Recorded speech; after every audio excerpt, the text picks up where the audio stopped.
I'm just going to delete this. Okay, so usually I have this there, but I don't want it to block you, so. Okay. Are you ready? Yes, I'm Do you ready. have any other questions? Because we can start after. Okay. I'm good. We can talk after. Okay. Well, Eloise, Yes. thank you for being here with us today. It's my pleasure. I'm excited to be here. I'm so excited to learn about your story and your journey Awesome. because we met at a networking event. We did? I heard your presentation for like 5 minutes, Yeah. and then I said, I want her on the podcast. Oh, good. I'm glad. So, Yes. what I do know about you is that you were a lawyer for 15 years. Yep. And then you changed paths. I did. Can you tell us what happened? Yeah. It's funny because it kind of happened in a very gradual way. When I was working as a lawyer, I worked internationally, so I traveled around the world, mostly in the Middle East, but also a lot like in London and Switzerland and other places. And I found myself very drawn to people that had built great businesses and that were generally happy. So when I say great businesses, I'm not just talking about bottom lines or profits. I'm talking about a place where people were happy to go to work and had created an amazing corporate culture. And I was like, how did these people build this, right? So I was there and I was going in as the lawyer, but then I would kind of take advantage of my position and be like, hey, can we talk? Can I get to know more about you and your business? And so eventually I started coaching, and I didn't know what I was doing. Like I was just asking them questions and helping them move through certain strategic blocks. Hold on.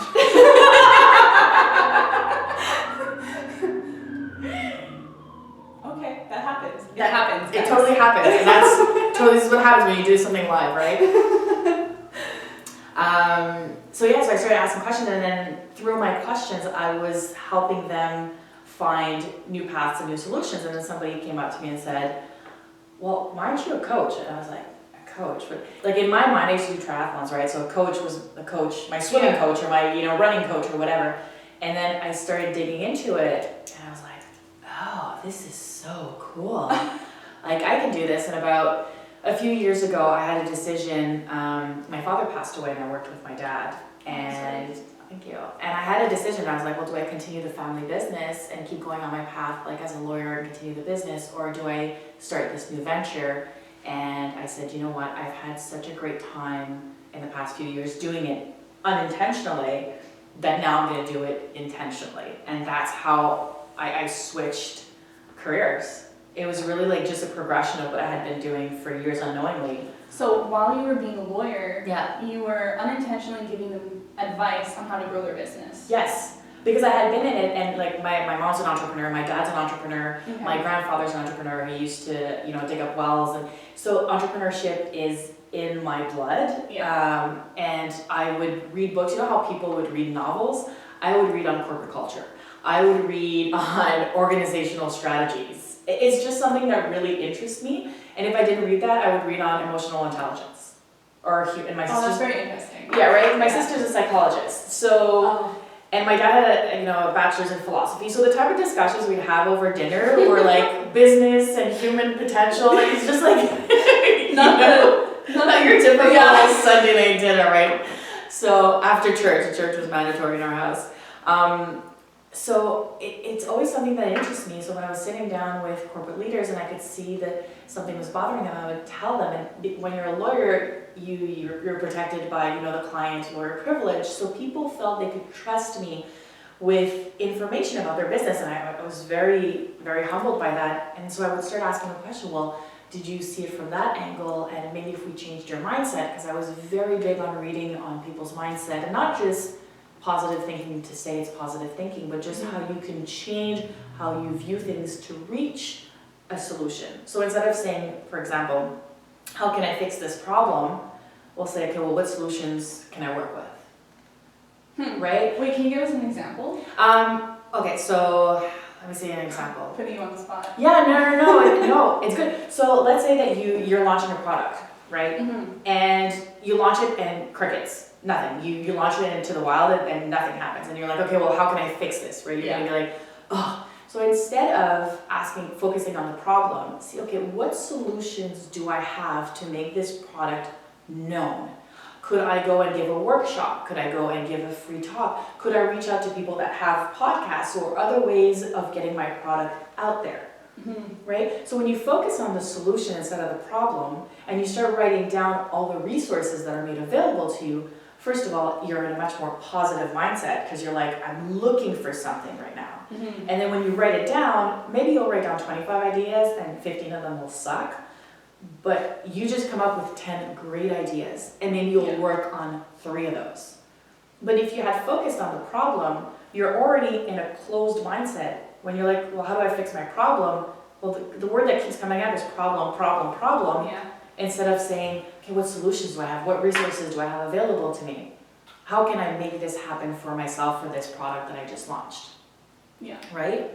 That's a great way of looking at it. Yeah, so sometimes you just change your own mindset and you might come up with a solution. That's exactly it. And a lot of people don't know, but you actually have all the wisdom you need within you. Like you have all the answers in you. That's a powerful statement. Yeah, it's true, and just people are not confident enough to know that about themselves. So it takes somebody like me from the outside and when you talk about CEOs that have big corporations, you may think their problems are bigger, but they're just the same as the starting entrepreneurs. They're just different. And they're sitting there and they're going, well, how do I fix this? And I'm like, okay, well, let's look at it differently. And then the more you get them talking, the more you ask them questions, they come up with their own solution. And they're like, that was such a great idea. I'm like, that was your idea.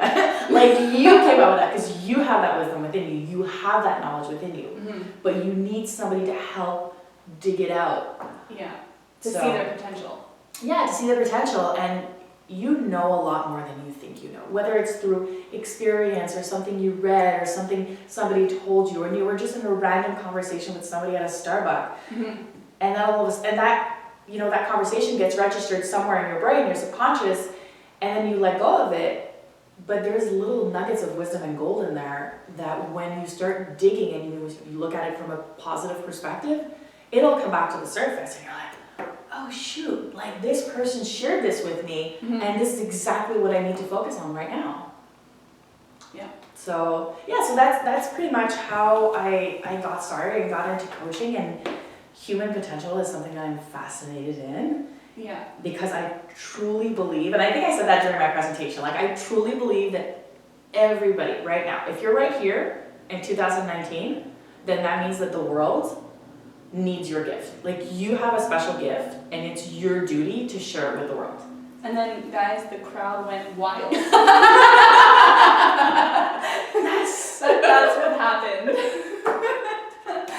So your official title is executive coach. Yes. So do you only help CEOs, people in the C-level, or do you help startups? No, I help. That's why I didn't want to say, because you have coaches that say C-suite level coaches, and I think that's great, and they only help executives. But I say executive coaching because to me, when you have to take an executive decision, you could be a solopreneur, an entrepreneur, an intrapreneur, anybody that has a business, whether it's within a corporation or there's something they're starting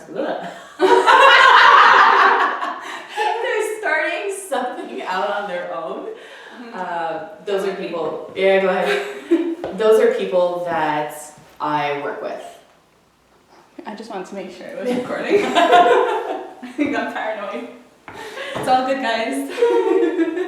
Yeah, so those are the people that I work with. And an executive coach is just different from a life coach. And life coaches, they're great, but they're really focused just on your life. As opposed to an executive coach, I'll focus on your business.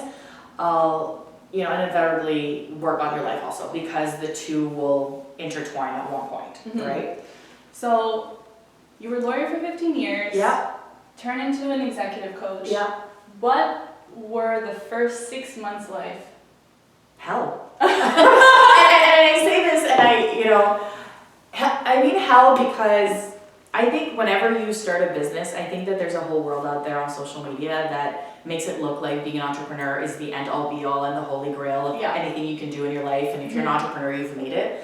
And I find that very funny because they hide the hustle Yeah. that is required and necessary Yeah. to be an entrepreneur, and it's that no quit. And I'm gonna quote like a very philosophical movie. It's Baywatch, with The Rock. And I remember watching that movie, and there's a kid, and I forget his name, but he's trying to be a lifeguard, and he sucks. Like, he's horrible. Zac Efron? No, it wasn't Zac Okay. Efron. He didn't suck.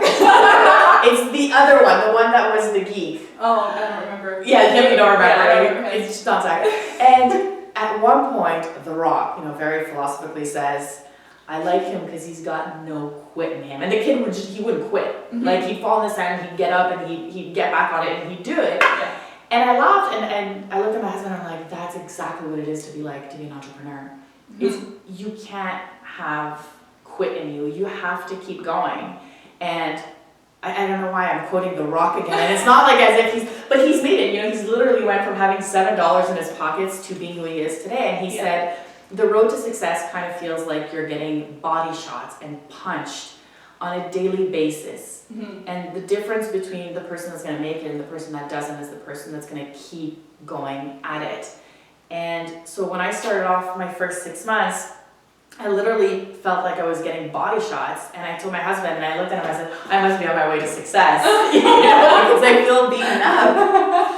Because if in my way, some people were having a hard time adjusting to the fact that I was a lawyer and I was a coach, and they're like, oh, how does that transition? So people weren't responding well, so I had to really put myself out there and really network and work really, really, really hard. And I think I contacted about over 2,000 people to work with them. Mm-hmm. And 2 came back to me and said, well, we might be interested. And then at that point you're like, do I quit? I contacted like everybody I know, so do you quit? Uh-huh. And just go find like a regular job? Or do you say like, no, wait, let me see, like, what have I done that didn't resonate with people? How did I present myself or present my offer in a way that I didn't get the response that I was looking for? So I knew what I wanted to do, and this is something that I say to all entrepreneurs, and that is very important, is whatever it is that you're starting a business for, don't make it about money. Yeah. Don't make it about money. And I'm going to tell you why, because everybody says, don't make it about money, but I'm going to tell you why you can't make it about money. And that is because when you get 2,000 no's, if you're just in it for the money, you're going to look for something that's going to make you money right away, Mm-hmm. right? You're going to be like, screw this crap. Like, I'm going to go get myself money somewhere else. Yeah. But if you do it because you believe you can add value to people's life, and that's what I believe. I believe that beyond the inspiration and beyond the motivation, it is truly that I can help people grow themselves and their business and create a place for people to be happy in a corporate culture. And to me, that has the greatest ripple effect. Because if I grow your business and create an environment for your employees to be happy, then they're happy to go to work. And if they're happy to go to work, they're a better family person. And that makes their families better. So do you see like the ripple effect that it can have? Mm-hmm. And so that's what drives me. I'm like, even if you say no to me, maybe you'll say yes eventually, because I know that I have something to help you. So when I looked at it after 6 months, I'm just like, okay, I need to rework on how I do it. So what is my solutions? What are my resources? How can I go about this to change how I position myself? And to me, it was a question of positioning. I had positioned myself as a leadership coach. Mm-hmm. And everybody was like, well, we talk so much about leadership, like we have all this covered. And I was like, that's not really what I do. And I had to get really clear on what I do. And that's what I tell all the entrepreneurs, be crystal clear on who you're targeting, what your message is, what you're going to be talking about, how are you going to help people. That's your main point. What is what you do helping others? Because if you're not helping others with your product, your service, it's not going to work. Because if you're not helping me, why would I hire you? Yeah. So you had to go from leadership coach to an executive coach focused on entrepreneurs developing their business. Wow. So it got very narrow. And it's scary to go narrow That's because scary. you're like, oh my God, like I want to help everybody. And that was my thing. Like, I want to help everybody, and I can help everybody, and I don't want anybody to feel left out. I don't want anybody to feel like they can't come to me. And then I thought, I'm actually helping nobody right now. You know, I'm helping nobody right now. Look at it, yeah. You know, so I'm like, how about I start helping the people where I have the most knowledge and where I can bring the most value. And then I started asking myself, what kind of knowledge do I have? Like, what do I bring to the table for someone? And then I started jotting down, again, with the mindset of, what value can I bring to you? What value can I bring to your business? And then I started writing down all my experience. And it wasn't about, oh, look at me, like I'm so amazing. It was just, what value do I have to bring others, right? Yeah. And then when I did that, I'm like, okay, well, entrepreneurs, I've been an entrepreneur since the moment I was born because it's just who my family is. So I know this, I know how to build a business from the ground up. I know how hard it is. So this is where I can help people with. And my dad being, you know, a huge mentor to me and having had studied in theology and philosophy, I had that other side of, you know, the human development and the, you know, the theories on human potential. So I was like, I'm going to marry both, and that's how I'm going to help people. And when I got crystal clear and my message was like, this is who I'm targeting, then things really started taking off for me. But it took that time, and that's when I say if you are in it for the money, that moment where you get 2,000 no's, that's where you're going to quit. Yeah. That's where you're going to quit. So after you basically defined your value proposition. Yeah. And then you went back out there. Yeah, exactly. Did it take another 6 months? What was the process like after? You know, it's really funny because I laugh at it now. I had actually put a pin on Pinterest on this course that I had just launched, and it was like an email course. And I was like, it's 30 days, you get 30 emails every morning. And I remember going to bed that night after I had written my mission statement. And I really dug on what my values were and my vision and what I wanted to create for myself, but also I wanted to create this business. What does my business represent? And I went to bed that night and I prayed, and I remember saying, and you know, I know religion is a touchy subject, but for me it's something that's really important. I prayed and I said, if I'm on the right path, if I'm on the right path, if I'm following something that I'm supposed to do, some people say follow your bliss. If I'm following, just show me something. Show me something that things are picking up. And it's so funny because that night, somebody clicked on my pin on Pinterest and bought my online course. So that was your sign. That was when I woke up the next morning and I'm like, I'm good. I am good to go. I got somebody bought my thing on Pinterest. I am good to go. And from that time, and then literally from that moment, I kept working harder because now I'm like, okay, like now I know I can do this. And it just started taking off. Oh my God. Yeah. That's crazy. Isn't it? It's just funny, but you have to.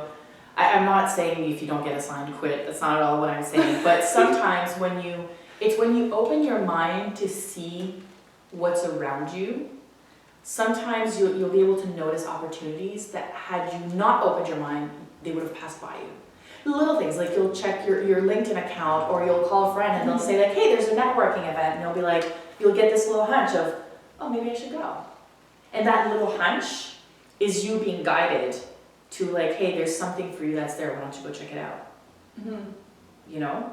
Yeah, that's true. So you have to follow these moments of bliss, and you have to know within yourself what it is that you want to bring and why you want to be an entrepreneur. And it has to be for more than the glory and the bling bling, and it has to be really something. Because I see it all the time on Instagram, and people are like, oh, that's so cool, you're an entrepreneur and you're a coach. And I'm just like, yeah, I don't know how these coaches do it on Instagram, but that's not at all what my life looks like.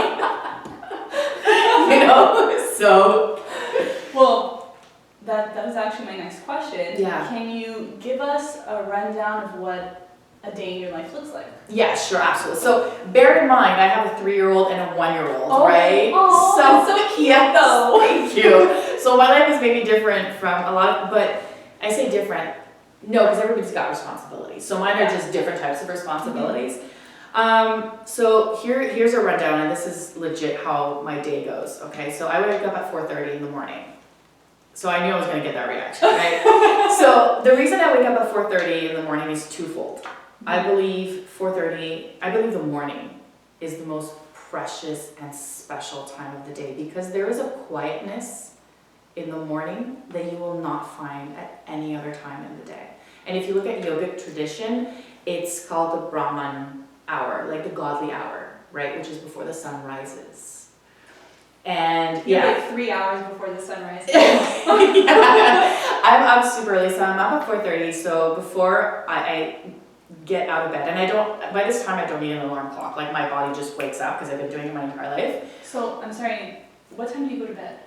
I'm in bed at 9:30 and then I read until like 10 and then lights out at 10. So I sleep from 10 to 4:30, but my little one still wakes up in the middle of the night. So okay. But I sleep from 10 to 4:30. Okay. Yeah. So I apologize. No, but it's 4:30. I wake up at 4:30, so before my eyes open, like my body's awake, I always say what I call my gratitude prayer. So I'll say the things that I'm grateful for. And it could be the things that I was grateful for the day before, and it could be something as silly as, I'm so grateful that it is nice and warm in my bed right now.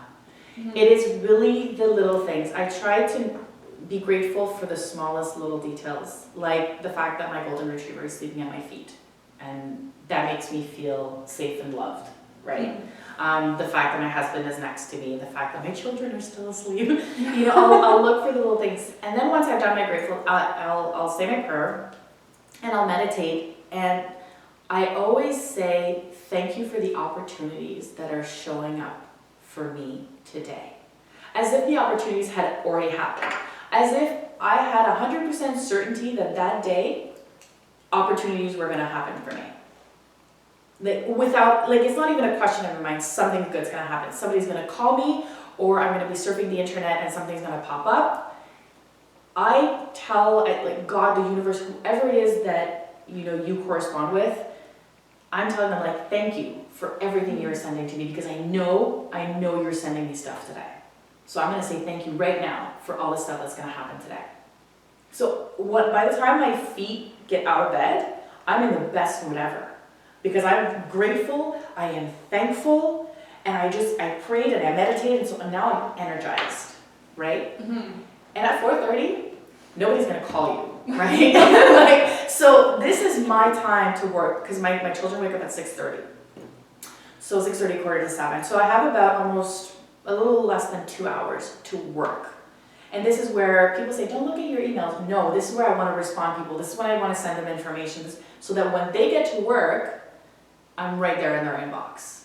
Yeah, right? You're already there. I'm already there. Or I'm on their phone. I'm on their voicemail. They hear my voice first thing in the morning.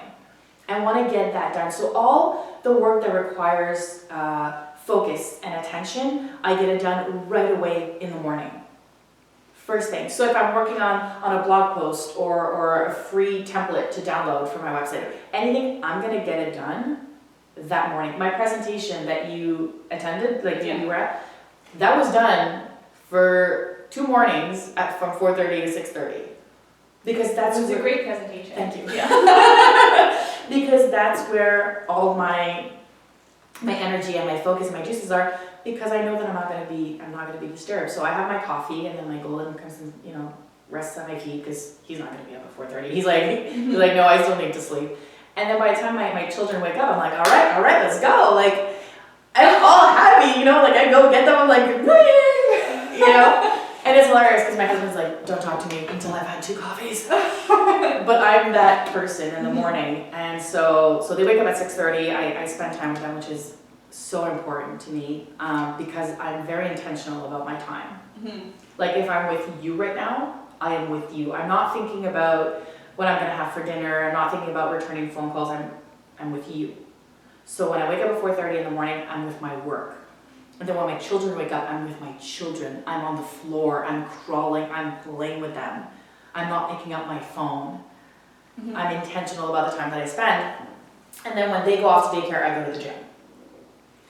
And that is super important. And I don't remember if I read it or if I saw it, but somebody said that Barack Obama never missed a workout, right? He worked out every day. And I'm like, if Barack Obama can be the president of the United States and find time to work out, Eloise can find 45 minutes in my day to work out. That's a great way of looking at it. Right? If Obama can do it, so can we. If Obama can do it, like when somebody that has to deal with like Russia and China and poverty and everything, and he can get in his gym for 45 minutes a day, I'm like, you can get your butt in the gym. So that's what I do. So the minute like we drop off the kids at daycare, I don't negotiate with myself. People start thinking like, oh, should I go? No, shut up. Like, don't talk to me. Like, I tell this to myself. Yeah. Do not talk to me. I do not want to hear your excuses because it is too hot, it is too cold, I'm hungry, I'm tired, I have so much shit to do. No. Like, I don't listen to myself. I go. You just do it. I just do it. So you think about Obama every morning? I literally do. I think Obama quite a few times a day because he was a big idol of mine, and I respect what he did. Whatever your political views are, I think that him and Michelle created something because they want to create value for others. But I think of Obama every morning of just get up, or Nike, just do it. Whatever resonates with you. But people will literally talk themselves out of doing things. Like, if you had just followed your hunch and do it, you would probably have a very different outcome than talking yourself out of it for like 5 to 10 minutes and then just like, oh no, finally, I don't feel like doing it. Because everybody's got a million excuses. Yeah. Everybody's got them. So for the people who do that, what do you recommend them do instead? Shut up. Not, but it's true because there is no remedy to stopping your thoughts. You have 60,000 thoughts a day. That's 2,000 thoughts an hour. You're not going to stop them. Okay, that's just not going to happen unless you're a monk somewhere sitting on the top of a mountain. That's just not going to happen for you. So you have to change how you go about your thoughts. So if you do feel yourself giving yourself excuse, stop yourself and tell yourself like, hey, no, wait. And it's okay for you to be harsh with yourself. I know there's a whole movement of self-care out there and you have to take care, and I agree with it, but it's also okay to be a little bit hard with yourself, and that's where discipline comes in. And when you hear yourself coming up with all your excuses, you can say like, hey, I'm gonna take you, for example, Laura. Be like, hey, Laura, you know what? Enough with the excuses. You are worth going to the gym. You are worth getting healthy. You are worth getting your butt on that treadmill. You are worth it, okay? And if that doesn't work for you, I always say, try to picture the person that you want to be, okay? What would that person do? That person that you're craving to be, that person that runs the business and that build this great, is a great entrepreneur. Does that person work out? Is that person disciplined? Does that person wake up in the morning, return their call, go to the gym, eat healthy? Is that the person you want to be? Okay, that's the person you want to be. What do you think that person does? Do you think that they sit at home and watch TV and waste hours on social media? No. So do now what that person would do. Because that's how you're going to get there. That's how you're going to get to be that person. It's by taking those little steps every day. People think about big changes. I want to change my life. I want to change. No. Change the little things. I went to see Sebastian Maniscalco on Friday. Oh, you went? It was amazing, and he was talking about his wife being on a diet, and she's like, I'm not going to eat dairy anymore. I'm going to, stay off dairy. He's like, how about you try not to eat Reese's peanut butter cups until Wednesday? How about that? How about you let go of the dairy? Until Wednesday. Which is like, and it's true. Some people are like, I'm going to overhaul my diet. No, just get to the gym tomorrow. Don't think about the day after or the day after or the next week. Just do the right thing today. And then you'll worry about tomorrow. And I put it in your agenda. Write it down. This is a date with yourself. You wouldn't cancel a date with your friends or with your boyfriend or husband or whatever if it was important to you. If you really wanted to see your best friend, you'd get there. If you really wanted a date night with your husband or your girlfriend or your wife, you'd get there. So why are you slacking on yourself? Why are you canceling on yourself? Don't. You're worth it. So that's what I tell people. If you can't change your mind, if you can't tell yourself to shut up, if you're trying to envision the person and it's still not working, then love yourself enough to respect your word to yourself, like you would to others. If you say you're somebody of integrity and authenticity, then prove it. Prove it not to others. Prove it to yourself. Some people would hear you say this and say, oh, well, there's so many people who show up for everybody else, right? Yeah. Whether it's on Instagram and they like show off their life, like you mentioned before, Yeah. right? Yeah. So I feel like now people are kind of getting messed up with what they're getting shown, Mhm. like the lives of others, and Yeah. comparing themselves. Yeah. Right? Yeah. What would you recommend for the people who are looking at these other people on Instagram, on social media, and are saying, oh, my life sucks because this person has a yacht, or is on a boat, or Yeah. has a mansion? What would you tell these people? First of all, that's envy, right? And envy is not the same as jealousy. Envy is not only do I look at what you have with jealousy, but I believe, part of me believes that you don't deserve it and I do, and I don't have it. Ooh. That's the difference. Envy is ugly. Mhm. Envy, because it puts you in a position where you're in a very negative state. Because not only do you not want the other person to have what they actually, or they show that they have, Mhm. Yeah. but now you feel like there's lack. So you're creating a mentality of lack, like your life is lacking something, right? And so, first of all, if social media is having such an effect on your life, it's a free app, eh? Instagram, Facebook, it's all free. Delete it. If it's bringing darkness in your life and negativity in your life, it's a free app. Just delete. Gone. Don't look at it. Do you know anyone who has done that? Yeah, I actually know a bunch of people that have done that's it. Yeah, and they're like, my life is so much better. And they started progressively, like they would delete one social media app. Yeah. And then they would see how they would feel about it. And then they're like, oh, this is great. And then they would delete another one. And then by the time they reached the second, they're like, their whole social media was deleted. And they're like, now I feel like I can live my life without having to compare it to others. Now, if you're not at that stage where you're like, it's really bringing negativity, it's just every time I scroll, think about it this way. What kind of picture of yourself do you post on Instagram? Do you post like the regular everyday picture, or do you post like the best pose with the nicest smile, well, you don't look bloated and you got your nicest outfit on and your makeup's done, and, right? Yeah. You post that picture. Mm-hmm. So what do you think other people do? The exact same thing. The exact same thing. So that's not a reflection of their life. That's a glimpse of what they want you to see. Because deep down, we all seek approval. We all seek to belong somewhere. We want to be seen and we want to be heard. And social media allows us to do that, but for some people, they take it so negatively.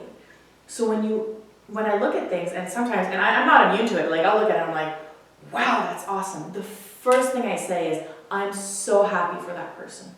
Like I send them good vibes right away. And I've taken social media breaks. I was like, I need a break from social media. Especially in the coaching world, where you feel like everybody's a coach and every coach is making it. And you're like, I actually know that to not be true. Mm-hmm. So that's impossible, right? And I was like, I need to take a break. And then when I was on my break, I'm like, oh, I miss it. And then I was like, okay, so I'll go back to it. And now when I see something, even if it's fake, I'm just like, I'm so happy. Or I'll see a family and they all dress their kids the same. And I'm like, I know how hard that is. Like, that doesn't happen in my family. So I'm like, kudos to this woman. Like, she worked hard to get that done. Like, this is so hard to get all three of them smiling and dressed the same. And, and the dog is sitting down. This is phenomenal. So that's how I approach it now. So I encourage people, when you look at social media, first of all, if it's turning your life into like a big black mess, delete it. Mm-hmm. Delete it. It is not worth your unhappiness. Second of all, if you see things that you like somebody that's on a yacht, throwing money up in the air and popping champagne like it's crazy, just be like, hey, congratulate that person. You probably worked hard to get there. Because every single person that's successful, it didn't just fall on their lap. They worked for it. And I'll give you an example. I'm not a UFC fan, but my husband loves Conor McGregor, the UFC fighter. And he's worth a lot of $1 million, right? Yeah. The man gets punched and kicked in the face for a living, okay? And he trained for years with no money to pay rent. Nothing. So when I see him in his bling bling outfits and getting everything tailor made and popping booze, I'm like, hey, congratulations. Because you get kicked in the face for a living. So I'm happy that you get to enjoy this. So when you see that, also see all the effort and the work that went behind it. And be happy for those people. Like you would want people to be happy for you. It's changing your mindset. It always goes back to that. Yeah. It always goes back to changing your mindset. Because if you send good vibes out, good vibes are going to come back to you. Yeah. Yeah. That's the pause. That's awesome. Sorry everyone, I have to pause the system. Make sure everything's working well for you guys. Yeah, just gotta make sure that it records. Okay. So I'm just gonna jump right back into it. Yeah, for sure, for sure. Or do you want to drink more water? No, I'm good, Have I'm a good. snack? No. I'm good. Okay. Yeah. So I want to go back to lawyer turned coach. Yeah. When you compare yourself as a lawyer Yeah. versus you as a coach, do you see the same person? That's a very good question. Wow. I see the same person, not expressing the same talents. Okay. Okay? I think that I've always been geared towards others. I think a lot of lawyers are, like you become a lawyer, the definition is to help others, right? Mm-hmm. So I just see now that I've tapped into a deeper meaning of my life and I tapped into a greater potential that I have. And I think that before as a lawyer, I was on a very cerebral level. Like it was brain power. Mm-hmm. And I was dealing a lot with tax issues. So it's like international tax treaty. I have a master's in tax law, right? So that's difficult. yeah, so that's why I say it's very cerebral, and that's what I loved about it. It's because it was so hard and it's problem solving. And then when I became a coach, my problem solving capacity is still there. That's what I love. But now I see a lot more of my human side come out. But it's the same person, and I say this, and people hate when I say this, but it's true. You are the same person. You will never change the person that you are. There may be some things about you that you don't like, but that's not who you are.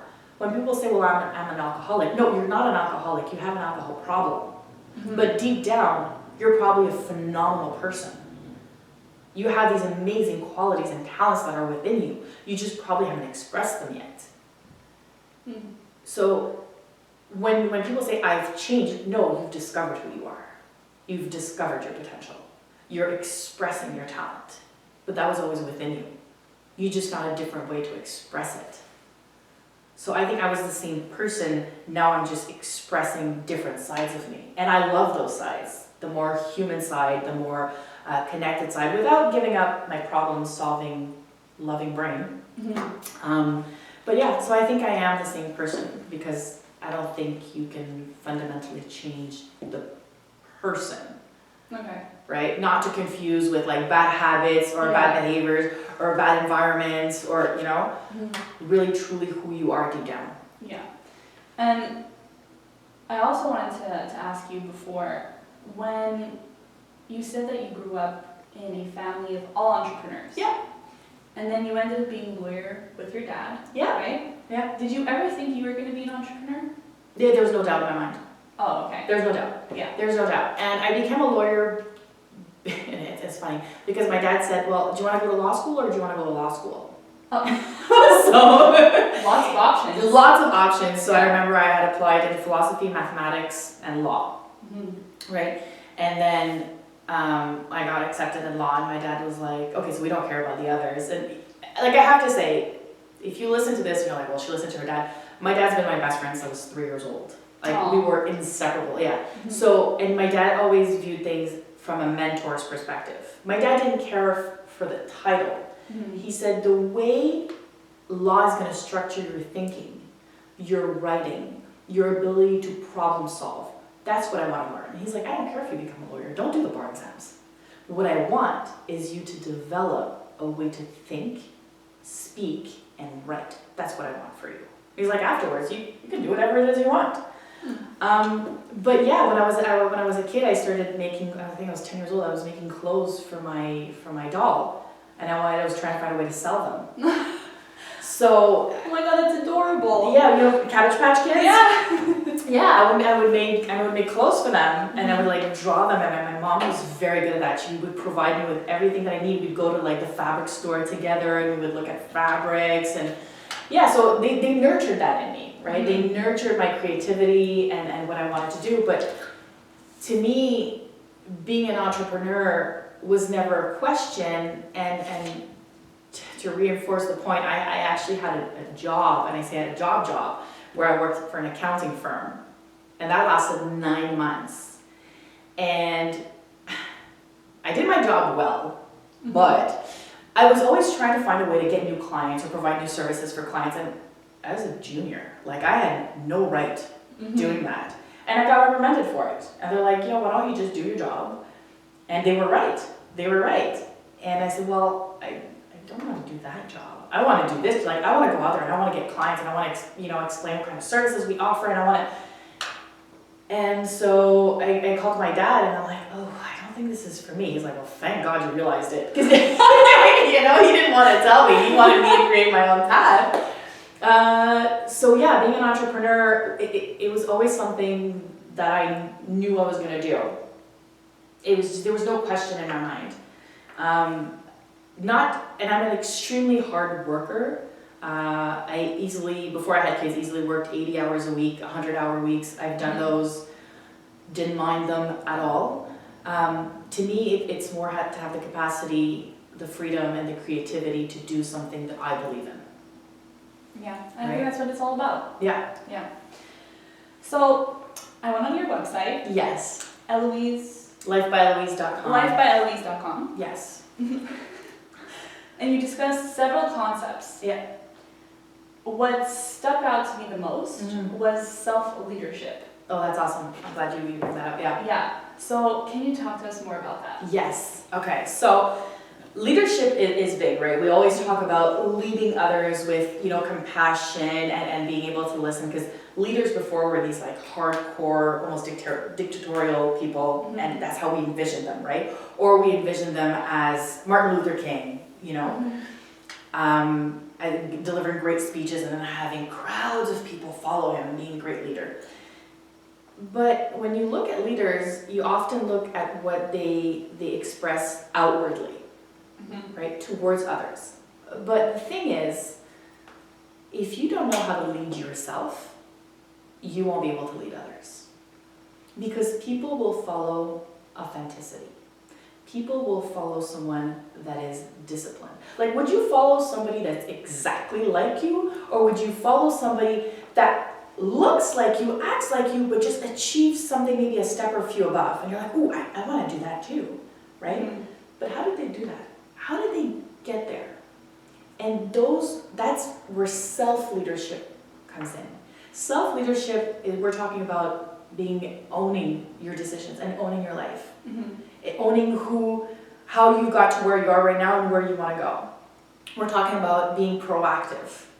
Leaders will always be proactive. They will always take the decision first, and it's not always an easy decision. And it's not always an easy path to follow. But you have to give yourself that discipline. You have to train yourself to have that discipline. And that's why we talk about self-leadership. You have to know how to lead yourself first. If you don't know how to set goals clearly and follow through with them, how are you going to tell others to set goals and follow through? You're full of crap then. And people are going to see through that like that. They're going to be like, well, what about your goals? How do you reach them? You can't dictate what people should do anymore. You have to show by example. And by showing by example, you have to build within you the talents, the habits to get there. And that's what self-leadership is all about. Be your own leader first, before trying to lead anybody else. So, if I remember correctly, Yeah. the presentation you gave at the networking event that Yeah. I met you at Yes. was about your mission statement. Yes. So that kind of goes in with self-leadership, It does. right? You Yeah. have to have a very clear mission statement Yes. to propel yourself forward or to success Yeah. in order to lead not only yourself, but then others. Absolutely. And it goes so far to have a good mission statement. Like, if you know what your vision is, if you know what your values are, if you know what you want to create and what your purpose is, when you come to build your business, you have already the foundation of what you want your business to be. Mm-hmm. And if you're an entrepreneur and you work within a company, look at the company's mission statement. Is that something that resonates with you? Look at the brands that you buy, the stores that you buy from. Look at their mission statement and you'll notice how, on the majority, they resonate with your own core values, right? Yeah. Like, I personally would not buy from a company that uses a lot of harsh chemicals just because that's just not part of my values, right? So I noticed the other day I was doing an inventory of everything I have in my house and I'm like, you know, things that I buy are unconsciously aligned with what I believe in. And that's the type of business you want to be. You want to be a business that has such a strong mission statement, such strong values that people will identify with your business as if it was like, hey, you know, if I was to start a business, I would do that because that represents me. That is me in a bottle. That is me in a soap bar. You know what I mean? Yeah. But that's what it is. And that's what goes back to when people say creating your brand. People are like, oh, I'm branding myself, I'm branding. What is it to create your brand? What's your brand? Your brand is you. And when you say your brand is you, then your brand is your values, it's your vision, it's your mission, and that inevitably becomes your company's brand. And it goes through the entire spectrum. When you look at real estate brokers, for example, some of them, their values are service. It's not about forcing you to buy this house. It's about, let me give you the best service so I can find a home for you and your family to live, you know, happily ever after in. And it's because that's who they are, so that becomes their brand. So people that are starting businesses that are looking to, don't look at what others are doing. Don't look at how Kylie Jenner is branding herself, or, you know, look at what's your values, what do you want to accomplish, what's your mission, what's your purpose, how does your product or service fit into that? And when you build that, you'll start building a tribe of people and a community of people that relate to those exact same values. And that's how you're going to grow. And those are actually end up being your ideal clients. Because they're people that share a commonality with you, right? That's true. Yeah. So, okay, those are good tips for practicing self-leadership goals. Yeah. But is there something that people can do on a daily basis to, because maybe they don't know how to lead themselves or be disciplined. What are some daily tips that you can recommend that people can practice to kind of reach that potential, reach that stage? I think that first you have to have a goal. Okay. And people, we're in November and I can feel December coming, and then January 1st is going to come and people are going to write, their New Year resolution, and everybody writes a New Year resolution. And I'm part of those people, but I write it in December. Because when January hits, I want to hit the ground running, right? So I write mine in December. Already a good tip. Yeah. Right? So write it in December, don't write it in January. Yeah. But, so here's a few tips. First, write a goal that is for you. And what I mean by that is, if one of your goals, and I'll take losing weight because it's on like 99% of people's New Year resolution. Are you losing weight because you think you should lose weight? Are you losing weight because you think your partner would find you sexier if you lost weight? Why do you want to lose weight? Is it really for you? And then if it's for you, is it because you want to feel healthier? You want to feel happier? You want to feel better about yourself? Go to the core of what your goal is. And if you're not at the center of that goal, it is not your goal. Move along. Choose another goal. And be specific about your goal. So if your goal is, let's say, to start a business, or you're like, okay, you know what? I've wanted to be an entrepreneur for such a long time now. I want to start my business. Perfect. Do you want to be an entrepreneur for yourself, or do you want to be an entrepreneur because it's cool to be an entrepreneur right now? Are you willing to put in a lot of work? Are you willing to hustle for your business? And if you answered yes to all those questions, you're like, no, I really, really want to be an entrepreneur, and I'm ready for it. I know what's lying ahead of me, you know? Perfect. Then once you've done that, be clear on the type of entrepreneur you want to be. You have to be down to the nitty-gritty of what your goal is, because that's the only way you're going to reach it. And then once you've had that goal, so let's go back to losing weight, because it's super easy, right? You lose it. Okay, you want to lose weight for yourself because you want to feel healthier and you want to feel more confident in your body. Perfect. How much do you want to lose? 10 pounds. Perfect. 10 pounds. What are you going to do to lose those 10 pounds? You're going to go to the gym 3 times a week. You're going to eliminate sugar from your diet, and you're going to wake up at 7 o'clock in the morning to get all that done. See how precise I went? It wasn't just, I'm going to lose weight. It was, I'm going to work out 3 times a week. Yeah, it's fancy. This, I'm going to cut out sugar. Perfect. Then make a plan of what you're going to do every day. So if you're the type of person that has 3 creams and 4 sugars in your coffee every morning, start for the first week, cut it down to 2. It's by taking little steps. People, remember my Sebastian Maniscalco, let's overhaul, let's remove the dairy. No, cut the Reese's Pieces for 3 days. It's about the little steps that you're going to take over time.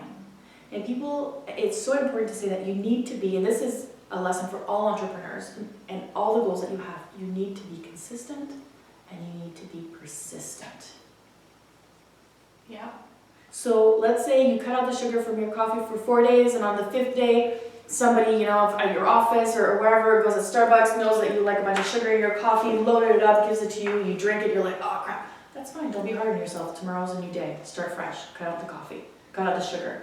Don't go tomorrow and say, well, I just messed up. I might as well, it's Wednesday, I might as well go until Monday. I've done that. Exactly. This week is over. I screwed up this week. I gotta restart. Exactly. The worst is when you go to a breakfast conference and then they have donuts and sugar coffee, and then you have a donut. You're like, there's my day, and I might as well have pizza for lunch and whatever else for dinner. But you're like, no, I've had the donut. That's fine. Let me get back on track. And it's about being consistent and persistent and just shifting your days. And I talk about the law of the 1%. So I didn't know this. I'm going to tell you about this. Okay. In aviation, okay. If you leave from your origin and the plane shifts by 1% their trajectory, it can mean the difference between landing in Montreal and landing in Brazil. What? Yeah, over the course of the flight, if you change the direction by 1%, it's going to change the entire outcome of where you land. Isn't that insane? That's crazy. Right? So when I read that, and I'm like, that's what life is. If every single day you change your course for the better by just 1%, 1% is one decision. No sugar in your coffee. Telling yourself to shut up in the morning and get your butt into the gym. That's small. If you look at 24 hours, it's a fraction. It's your 1%. Just shift it. And every day shift it a little more and a little more and a little, and that's when you'll reach your goals. And that's when you'll make your business happen. And that's when you'll become the entrepreneur you want to be. It's not about the big bangs. It's not about the big launches and things that you can put out on social media. It's the little things you do every single day that's going to make the difference. Every day. It's every day. When you're an entrepreneur, you're not an entrepreneur 5 days a week. You're an entrepreneur 7 days a week. And I think that's important to understand. That doesn't mean you're in front of your computer and you're working 7 days a week. It means that even on the weekends, your brain is going to function in a way that you want to grow your business. You'll meet somebody for dinner and they'll have an idea and you'll take out a notepad. And I have notepads with me everywhere. And you too, exactly. And I'm sure a lot of you out there are like that. You'll jot down notes because you want to bring value to others. So you're like, oh, my listeners would like this. Or the people that are buying my products would like this. I'm going to write it down. So you're an entrepreneur 24/7. So if you're an entrepreneur 24/7, and you can literally change the course of your life by taking small decisions every day, it's huge, right? Yeah, that is huge. Yeah. So just to recap for everyone, I've said a lot, I can talk a lot. for self-leadership, Yes. you have to make sure you create a goal that is for you, Yeah. not for anyone else. Yeah. Then you have to be specific. Yeah. Take little steps every Yeah. single day, referring to the 1% rule Yeah. that you just mentioned, Yeah. and being consistent and persistent. Yes. Can I add one more thing? Yes. Be intentional. Ooh, Be intentional. that's a good one. Because I see it too often. People have goals and they're things that they want to achieve, but then they'll be working on their goal, but then their phone will ring. Or then something will attract their attention. Ooh, Yeah. shiny object. You know, and it's just, be intentional. If you said that you were going to the gym, if you said that you were getting on that call, if you said that you were, going to listen to that webinar, do it. Yeah. Like, do it intentionally, do it and be there. And that will do wonders to work on your focus and your discipline. But it also will do wonders for you because you'll be like, hey, I can do this. I can accomplish this. And that will have such a dramatic, in a good way, ripple effect in your life. Because it's when you see yourself succeeding at the little things, you'll be like, hey, I don't have to take 4 sugars in my coffee, I can take 2, and oh, look at that, I can take 0.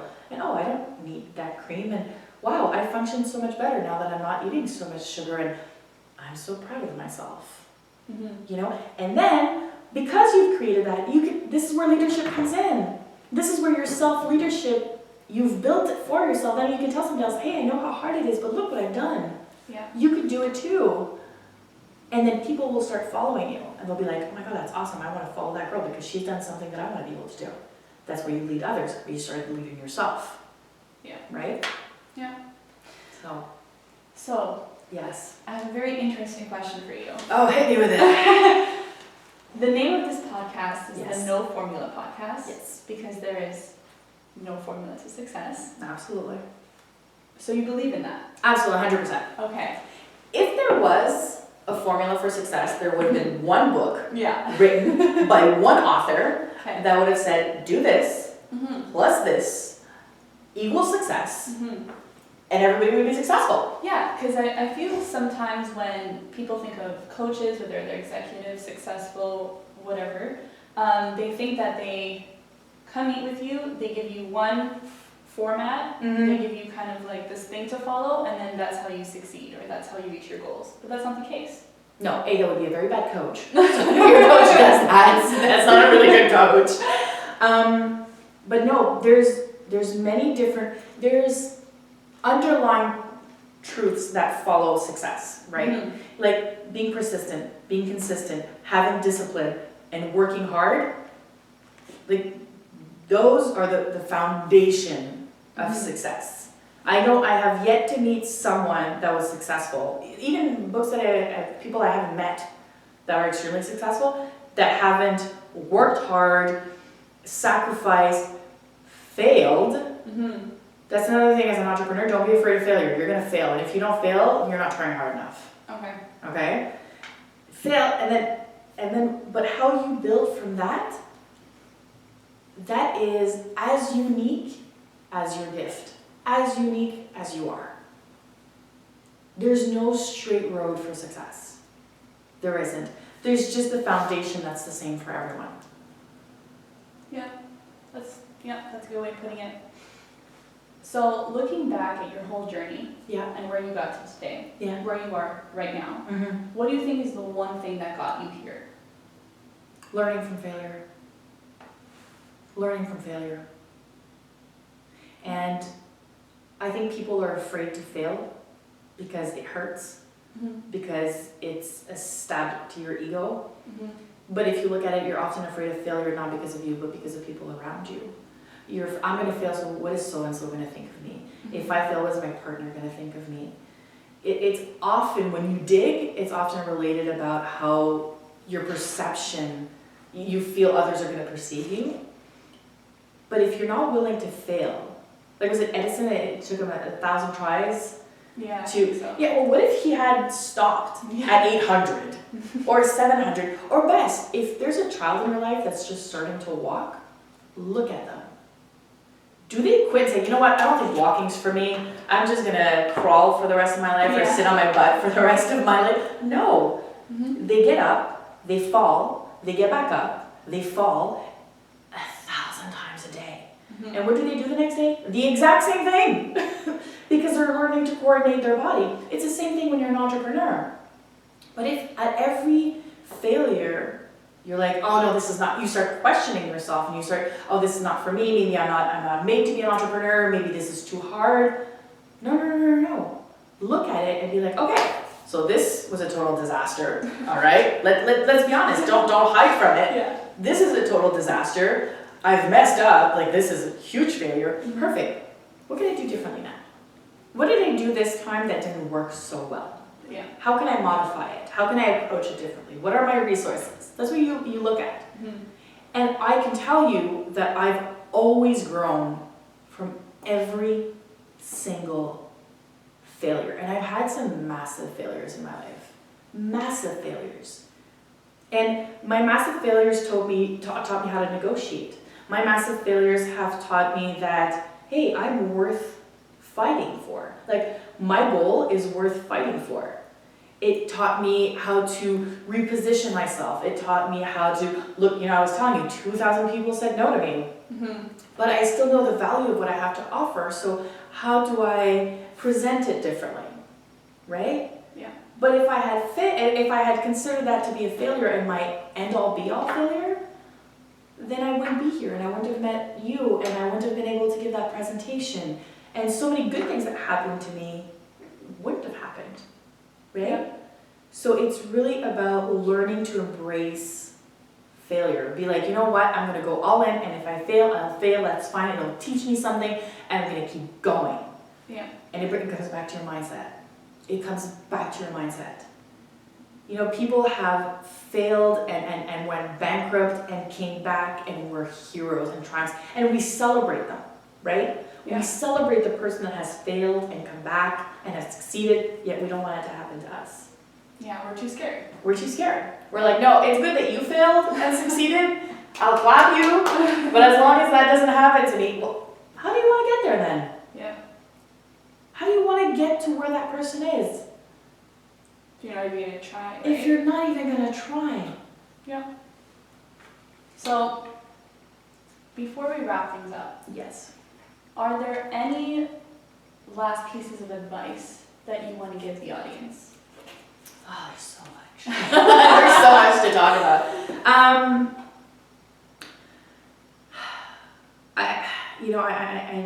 We spoke about it at the beginning, and I think mindset is everything. And if you want to have one of the key ingredients for success, one of the key ingredients, it's always going to start with you. Because no matter if you're starting your business from scratch, or if you have a business and you have 5, 10, 15 employees that depend on you, you're at the center of it. So if you come in with a positive mindset, a solution-oriented mindset, a attentive listening mindset, like when your employees talk to you, you listen attentively with care. That's going to change your day. It's going to change the day of others. It's going to radiate and have a ripple effect through your business and everything that you do. So make sure, my one nugget of advice would be, make sure when you wake up in the morning, because nothing has started already, give yourself that 5 minutes to be thankful and grateful for what's ahead. So no matter what happens throughout the day, you've had that 5 minutes of peace and happiness. I think that's great advice. Okay. Well, thank you so much for being here. Thank you for This having was me. awesome. Good, I'm glad you liked it. Oh, it's so cute. We ended on a laugh. Honestly, I could have continued talking to you for 3 more hours. Seriously. I don't know why, it just felt so easy. Oh, good. Okay, good. This is still recording.